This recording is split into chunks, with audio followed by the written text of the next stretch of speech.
Usisahau kusubscribe, like na kubonyeza alama ya kengele. Asante. Ni taarifa nyeti na taarifa kubwa kutokea Mashariki ya Kati, kati ya vita vya Irani na Marekani, ambapo kwa siku za hivi karibuni Marekani imekuwa ikiendeleza matambo na maneno mtambuka katika taifa la Irani juu ya vita vyake vinavyoendelea na mashambulizi makali ambayo Irani amekuwa akiyafanya katika maeneo mbalimbali ikiwemo vituo vya nishati, lakini pia miundombinu ya kivita huko nchini Israeli. Rais wa Marekani ametangaza rasmi kuongeza kwa siku 10 za mashambulizi katika taifa la Irani kwa kile ambacho ameeleza katika malengo ya nishati ya umeme katika taifa hilo la Iran. Kauli ya Trump inakuja kufuatia matamko kadhaa ambayo tayari aliyatoa hapo awali, likiwemo tamko la siku ya Jumatatu aliloweka siku 5 akiipa Irani kufanya mazungumzo madhubuti na taifa la Marekani, ambapo mbali na hilo aliweka pia masharti 15 ambayo aliitaka Irani kufuata masharti hayo ili kuweza kile amesema kusitisha vita vilivyodumu kwa siku kadhaa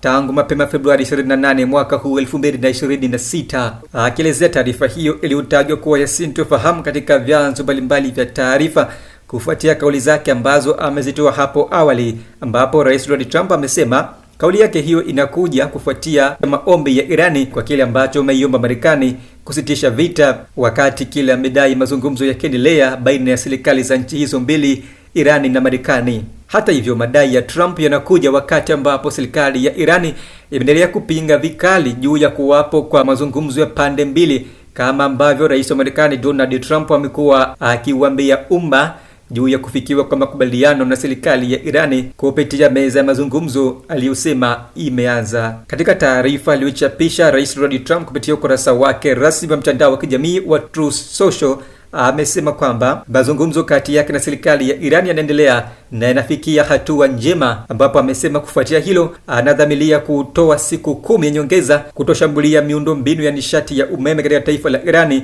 miundombinu ambayo Rais Trump anadai ni miundombinu nyeti ya kusambaza umeme kwa mataifa shirika Mashariki ya Kati. Akiliongelea hilo, Rais Donald Trump amesema, na hapa ninamnukuu: kulingana na ombi la serikali ya Irani ambalo limeomba kupitia maafisa wake wa ngazi za juu na kiongozi wake mkuu wa Irani, ombi hilo lilisema kwamba tafadhali subiri, tafadhali acha. Na mimi kufuatia ombi hilo nimesubiri. Kwa hakika mazungumzo yanaendelea baina yetu na mazungumzo yamekuwa mazuri sana, na kufuatia hilo acha taarifa hii iwakilishe kwamba nimesimamisha kipindi cha uharibifu wa mitambo ya nishati ya umeme kwa Irani kwa muda wa siku 10, yani kuanzia hivi leo ninapozungumza hadi siku ya Jumatatu ya Aprili 6 mwaka 2026 saa 2 usiku kwa saa za Afrika ya Mashariki. Mazungumzo kwa hakika yanaendelea, na licha taarifa potofu kinyume na vyombo vya habari bandia na vinginevyo, mazungumzo yanaendelea vizuri sana. Asante kwa umakini wako katika jambo hili.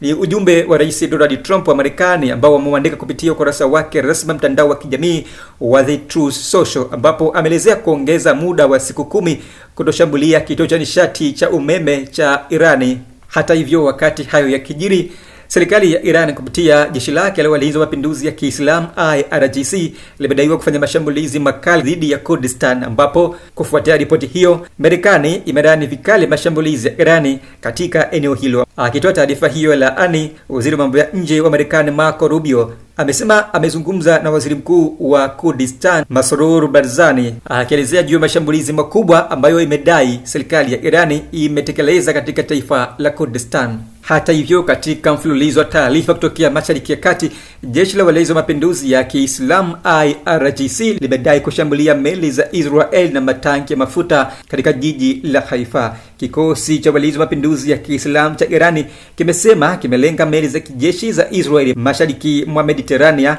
na miundombinu inayohusishwa na ndege za kivita katika bandari ya Haifa. Kiongozi mwandamizi wa kikosi cha jeshi la walinzi wa mapinduzi ya Kiislamu IRGC akiliambia shirika la habari la Mashariki ya Kati Iran International amesema kwamba, na hapa ninamnukuu: tumeazimia kulenga kwa nguvu kubwa chanzo cha uchokozi na uovu wote, na hii ni kwa neema ya Mungu mtukufu mwingi wa rehema na mwenye kurehemu, mwisho wa nukuu. Hata hivyo, wakati hayo yakijili, tume ya kudhibiti silaha za nyuklia na atomiki ulimwenguni IAEA imeonya vikali juu ya uharibifu wa kiwanda cha Bashahara Irani unaoweza kusababisha ajali kubwa ya mionzi na kuathiri maisha ya binadamu katika ukanda wa Mashariki ya Kati. Mkuu wa shirika la ulinzi wa nyuklia la Umoja Mataifa Rafael Grossi ametoa onyo hilo kwa kile ambacho amesema kufuatia dalili za wazi za kufanywa kwa mashambulizi katika kituo cha nishati ya nyuklia huko Iran Bashahara. Akielezea wasiwasi wake juu ya jambo hilo, mkurugenzi huyo wa IAEA ameonya kwamba wasiwasi wake unakuja kufuatia mashambulizi ya hivi karibuni ya kijeshi ambayo yameendelea kuripotiwa katika ukanda wa Mashariki ya Kati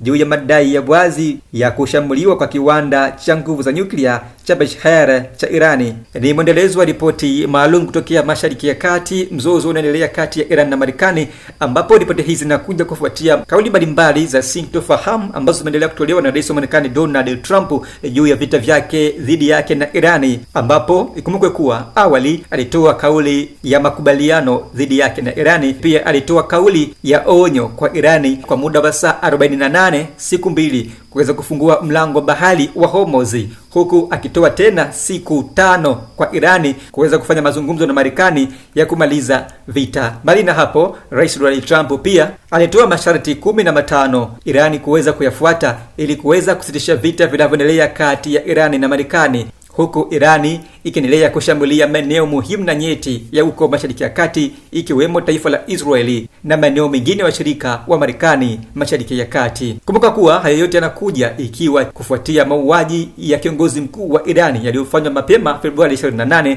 mwaka 2026, huku viongozi waandamizi wa serikali ya Irani wakiwa pamoja na kiongozi mkuu wa Irani Ayatollah Said Ali Khamenei Husseini katika mji wa Teherani.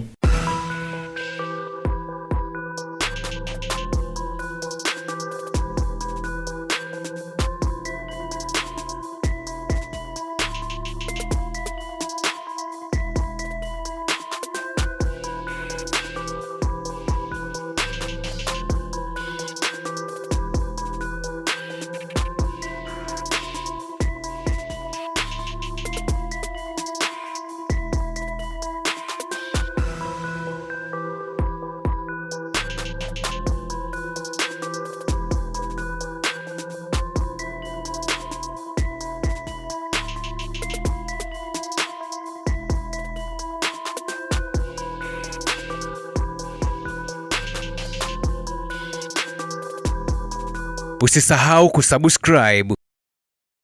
like na kubonyeza alama ya kengele. Asante.